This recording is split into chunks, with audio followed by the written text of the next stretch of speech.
My name is Harry, I'm 39, and you could call me a veteran gambler. I've been at it for 12 years. I've tried almost every game you can name, but my biggest obsession has always been online sports betting, especially the NBA and NFL. I was never a great student, always preferred fooling around to studying, and I barely got into a community college. My parents figured that a few years at a school like that wouldn't guarantee a bright future anyway, and finding a job would still be tough. They suggested I spend that time learning a practical trade instead. With a real skill, I could at least support myself and save the family a ton in tuition fees. So, on my parents' advice, I went straight into the workforce after high school. Through my uncle's connections, I got into the garment industry. After 3 or 4 years, I had not only gained industry experience but also saved up a decent nest egg.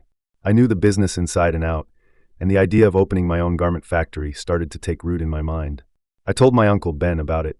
He was incredibly supportive and even promised to lend me money if I was short on capital. He encouraged me, saying, "Harry, a young man has to be bold and take risks. You'll never get ahead working for someone else your whole life." However, when I brought the idea to my parents, they shot it down, just as I expected. Their reasoning was that starting a business was too risky, far less stable than a steady job.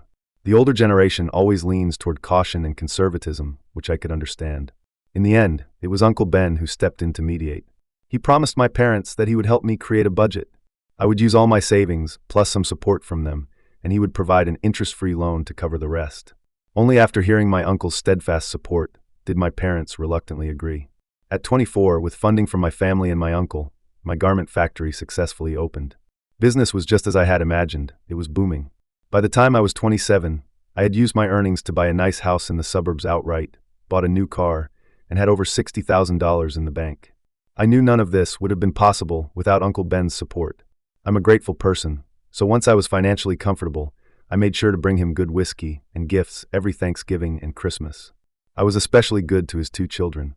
When his daughter got married, I gave them a $2,000 wedding gift. When his son bought a house in another city, I didn't hesitate to lend him $25,000, which he later paid back. It was also in that same year that I married my girlfriend of 2 years, Sarah. My aunt had introduced us. She ran a hair salon in a small town about a 20-minute drive from our home. She had her own car, and we agreed that after we were married, she would drive back to our house in the city every night. And it was also in that same year, during a business dinner with a client, that I was first introduced to online gambling. Looking back, age 27 was a massive watershed moment in my life. Marriage, the peak of my career, and gambling, 3 seemingly unrelated things, all intertwined without warning in that 1 year. From age 27 to 34, I roughly calculated that I lost all my savings and the factory's annual net profits, totaling over $300,000. And that's not counting other games.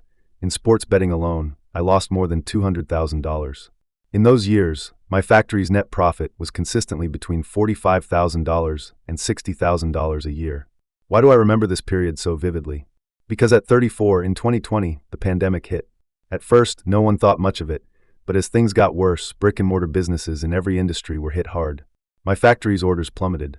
For a gambler who blew his profits every month, a drop in income directly affected the size of my bets. Thankfully, I still had a sliver of sense left and knew I had to pay my workers on time. It was because business was so bad that I briefly considered quitting gambling. I even sat down and did a rough calculation of my losses over the years, which is why the numbers are burned into my memory. But a thought is just a thought. How can someone deep in the throes of addiction just stop? Even when I knew I was probably being targeted by the bookies, treated as a mark for a guaranteed loss, that fantasy of winning it all back was like a weed in my heart that could never be burned away. I even dreamed several times that I won back all the money I'd lost, laughing out loud in my sleep. I wished so badly it were real, but when I woke up, all I faced was cold, hard reality. From age 34 to 36, from 2020 to 2022, the factory made almost no profit due to the ongoing pandemic. Later, during the lockdowns, I was consumed by anxiety. Anyone who runs a business knows, if you're not operating, you have zero income. You're just burning money every day. My only escape was to keep gambling, trying to numb the immense pressure. By then, I only had a few $1,000s left, which I lost in a handful of bets. After that, I started taking out loans from various online platforms, racking up about $30,000. I also borrowed $75,000 from my closest business partners, using the excuse that I needed it for cash flow. At that point, my mental state completely collapsed. If I had only lost my savings and profits, I might have been able to handle it, as long as I wasn't in debt. I kept telling myself that once the pandemic was over and the factory was back to normal, I could earn it all back. But now, on top of the hundreds of thousands I'd already lost, I was carrying over $100,000 in debt. The nature of the game had changed entirely. My desire to win it all back reached an all-time high. At 37, in 2023, the pandemic restrictions were finally lifted, and my factory resumed operations. But the market had changed. Business would never return to what it was. It wasn't just me, it was every industry. As business got worse and worse, to the point where I could barely make payroll, a wicked thought entered my mind. I could gamble to win the money for my workers' wages. I told myself that this time, I would stop as soon as I won enough to cover payroll. I wouldn't be greedy like before. The result was predictable. The little I won, I couldn't hold on to. I lost it all, plus the principal. Driven by this desperation, I shamelessly borrowed another $60,000 from several well-off relatives, including $20,000 from Uncle Ben. My excuse was the same old story. The economy was bad, business was tough, and I needed funds to pay suppliers and cover wages. That money didn't last long in my hands either. I kept telling myself, win and walk away, but whenever I was actually up, greed would instantly take over my brain, tempting me to keep betting to press my luck. In the end, I crashed and burned harder each time. By July 2024, I had not only lost all the borrowed money, but had also gambled away the funds set aside for payroll in one insane, all-in bet. The online lenders started calling relentlessly. With nowhere else to turn, I went home and confessed to Sarah. Facing over $150,000 in debt, the only way out was to sell the house and car. She was full of resentment and extremely unwilling, but since the house and car were my premarital assets, she had no legal right to object. She just adamantly demanded a divorce. At that time, I was so emotionally and mentally drained by the massive debt that I couldn't spare any thought for her feelings. I had completely broken down. I figured, let her do whatever she wants. I had no energy to appease her. After confessing to my parents, they tore into me, furiously stating that they only had a few tens of thousands in savings for their retirement and wouldn't give me a cent. This was perfectly in line with their consistently selfish and cold nature, evident from when they refused to support my college education to save money. Truly, not all parents love their children unconditionally, and not every gambler is lucky enough to have a family willing to give up everything to help them. With the factory's business declining daily, to the point of operating at a loss, I had no choice but to sell it to a competitor at a low price. The house finally sold in March 2025 at a reduced price. If I hadn't lowered it, given the state of the housing market, it would have been on the market until hell froze over. It sold for $450,000, which was a loss considering the original purchase price plus renovations. Although Sarah kept talking about divorce, she never took action. I knew exactly what she was up to. Her little scheme was obvious. She was waiting for me to sell the house, so she could take half the money. Of course, I wasn't going to let that happen, so I kept it from her, never telling her the sale had gone through. We had already moved into a rental before the sale. During that time, we were in a state of Cold War, living separately. She had taken our son and moved back in with her parents. With the money from the house sale, I didn't pay back a single dollar of debt. No matter how much the creditors hounded me with calls and texts, I stuck to one line. The house is on the market, and I'll pay you back as soon as it's sold. My plan was just to stall for as long as possible. A man who has already lost everything is past the point of reason. As a result, that huge sum of money lasted only a little over 3 months in my hands before it all went back into the bookie's pocket. The more desperate I was to win it all back, the more brutally I lost. By June of this year, I had gone completely insane. I sold my last remaining asset, an old car I'd had for over 10 years, for just $5,000. I was hoping to create a miracle with that last bit of capital, but within a few hours, it was all gone. On June 7th, Sarah somehow heard that I had sold the house. I suspect an old neighbor told her. She stormed into my rental apartment, demanding I give her half the money from the sale. I didn't want to deal with her anymore and yelled impatiently, "It's gone. I lost it. It's all gone." She clearly didn't believe me, so I had to pull out my phone and show her the horrifying transaction records.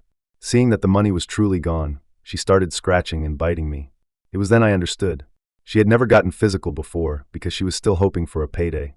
Now that her hope was shattered, she couldn't be bothered to pretend anymore, revealing her true colors. Seeing there was nothing to gain, she left, cursing me as she went. On the evening of June 16th, I suddenly got a call from a neighbor from my old hometown. She's a very enthusiastic but gossipy old lady, the neighborhood's resident matchmaker and busybody, always in the know. When I used to live there, I heard all sorts of gossip from her. Her husband died of cancer a few years ago, and her only son is in prison. Our families had always been on good terms. She used to give me snacks when I was a kid. Now seeing her all alone, I felt sorry for her, so I'd bring her milk and fruit whenever I went back home. She told me on the phone that she had heard something from a friend in town that day. A month ago, her friend had opened a fruit stand across the street from Sarah's hair salon. She said she often saw Mr. Miller, the man who owns the town pharmacy, frequently visiting Sarah's salon. He was there almost every day, which she thought was very unusual. My neighbor warned me to be careful, adding that she had only told me. After hanging up, I couldn't calm down. I suddenly started connecting dots I had previously ignored. When we were dating, Sarah would drive to the city to be with me almost every day. But after we got married, she started coming home only 2 or 3 times a week, her excuse being that the daily drive was too tiring. I suddenly remembered that all our relatives and friends said our 5-year-old son looked just like Sarah, with no resemblance to me at all. I didn't think much of it at the time, figuring it was normal for a son to look like his mother. I also recalled how, over the last year or two, Sarah had become increasingly cold toward me.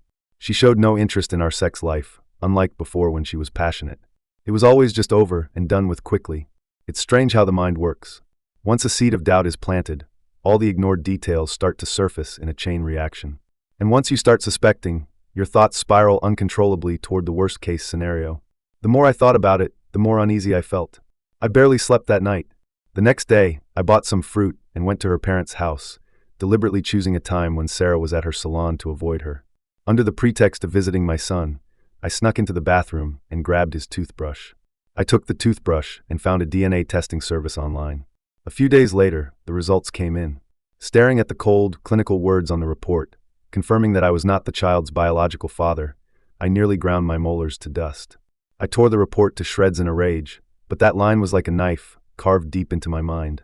It's no exaggeration to say my heart was bleeding. If a broken heart had a sound, I think it would have been deafening. The feeling of being deceived, betrayed, and played for a fool left me so heartbroken I could barely breathe. I honestly wanted to kill that goddamn pair to vent my fury. I couldn't let it go. This child, born when I was 34, had been my treasure. Even though my relationship with Sarah was strained, and we fought constantly, it was because of him that I never made the final decision to divorce her, always putting up with her strange personality. I called her immediately. On the phone, I screamed every vile word I could think of at her, threatening to ruin her life. At first, she vehemently denied it, proclaiming her innocence. But when I told her I had done a DNA test, she clearly faltered. Her voice and bravado weakened, and she just said coldly, "We're getting a divorce soon anyway. I don't owe you an explanation. We're going our separate ways." Then she hung up abruptly. When I called back, she didn't answer. I couldn't swallow my anger. I drove straight to her hair salon to demand an explanation, thinking, fine, let's go scorched earth. If I'm going down, you're coming with me. To be honest, aside from venting, I wanted to make her pay financially. During the confrontation, I sneered at her. "You've got some nerve. You cheat on me, you're the one in the wrong, and you still have the audacity to demand half my property? If I hadn't found out about this scandal, if I'd been a complete idiot, I would have fallen right into your trap, wouldn't I? You and your lover would probably be hiding in some corner, counting my money and laughing at the biggest fool in the world." Finally, I cut the crap and laid my cards on the table. "Give me $300,000, or I'll spread your dirty laundry all over this town until you can't show your face here again. I'll make sure every relative and friend knows. Forget running a hair salon. We'll see what man would ever dare to marry you then. Even if he was willing, would his parents accept a woman who cheated on her husband and had another man's child? Your parents will be disgraced because of you, and your son will live his entire life with people pointing fingers at him. You will be a shame he can never wash away." My words clearly terrified her. Her panic was visible. Her attitude shifted from threatening to call the police for extortion to trying to bargain with me. I said, "Fine, call the cops. Let's make this a huge scene. Let the police hear all about what kind of person you are. You'd be saving me the trouble. And what evidence do you have that I'm extorting you? This is a domestic dispute. You think the police will get involved?" She said the most she could give me was $200,000. I stood firm. Not a penny less. For years, I poured my heart and soul into that child. This is for my emotional distress. If you don't have the money, get it from your lover. It's not in his best interest for this to get ugly either. I've done my research. He's married too, with a wife and kids. And that pharmacy, it's his father-in-law's asset, right? If this scandal gets out, you think his father-in-law will let him off? He'd be lucky to get out of that marriage with the shirt on his back. He probably cares more about his reputation than you do. Besides, that child is his biological son too. He must be afraid that if this gets out, the boy will grow up to hate him for the rest of his life, right?" Hearing this, whether to protect that man or herself, she finally agreed to give me 3 days to get the money. I accepted. 3 days later, she transferred the money as promised. But she was clever. Fearing I would blackmail her endlessly, she first transferred $150,000, made me sign an agreement promising not to pursue the matter further, and put my thumbprint on it, and only then did she transfer the remaining $150,000. Holding that $300,000, a wave of vengeful satisfaction washed over me.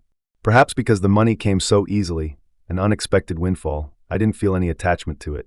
A self-destructive idea sprouted in my mind. Use this money for one last gamble. I thought, maybe this windfall could be the thing that changes my luck. I've lost so much, surely Lady Luck owed me one.